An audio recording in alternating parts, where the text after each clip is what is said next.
Welcome to our channel. Today we how to register for TaskRabbit services, full guide step by step clearly.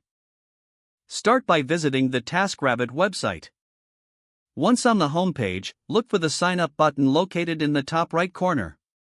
Click the sign up button to begin the registration process. You will be presented with multiple sign up options. Choose to sign up using your email address, Facebook, or Google account. If you opt for email registration, enter your email address in the provided field. Next, create a secure password that meets the listed requirements. Make sure to confirm your password by typing it again. After filling out these details, click the Continue button. You may be asked to provide your phone number for verification purposes. Enter your phone number and select your preferred method for receiving the verification code. Once you receive the code, input it into the designated field to verify your number. Next, you will be prompted to select your location. Enter your address or allow the site to access your location.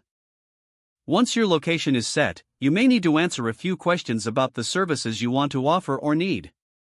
Fill out your profile with relevant information, including skills and experience. Upload a clear profile picture that represents you professionally. After completing your profile, take a moment to review all the information you have provided. If everything looks correct, click the Submit or Finish button to complete your registration. You may receive a confirmation email or message welcoming you to TaskRabbit.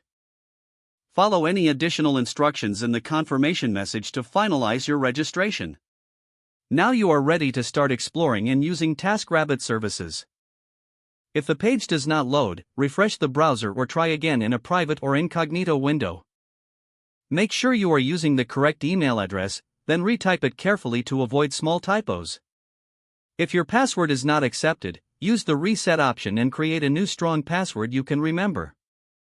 Check your spam folder for verification or security emails, then complete any requested confirmation steps. Enable two-factor authentication if available to improve account security and reduce unauthorized access risk. After signing in, review your profile details so your contact information and settings are accurate and current. Don't forget to like this video and subscribe to our channel for more step-by-step tech guides.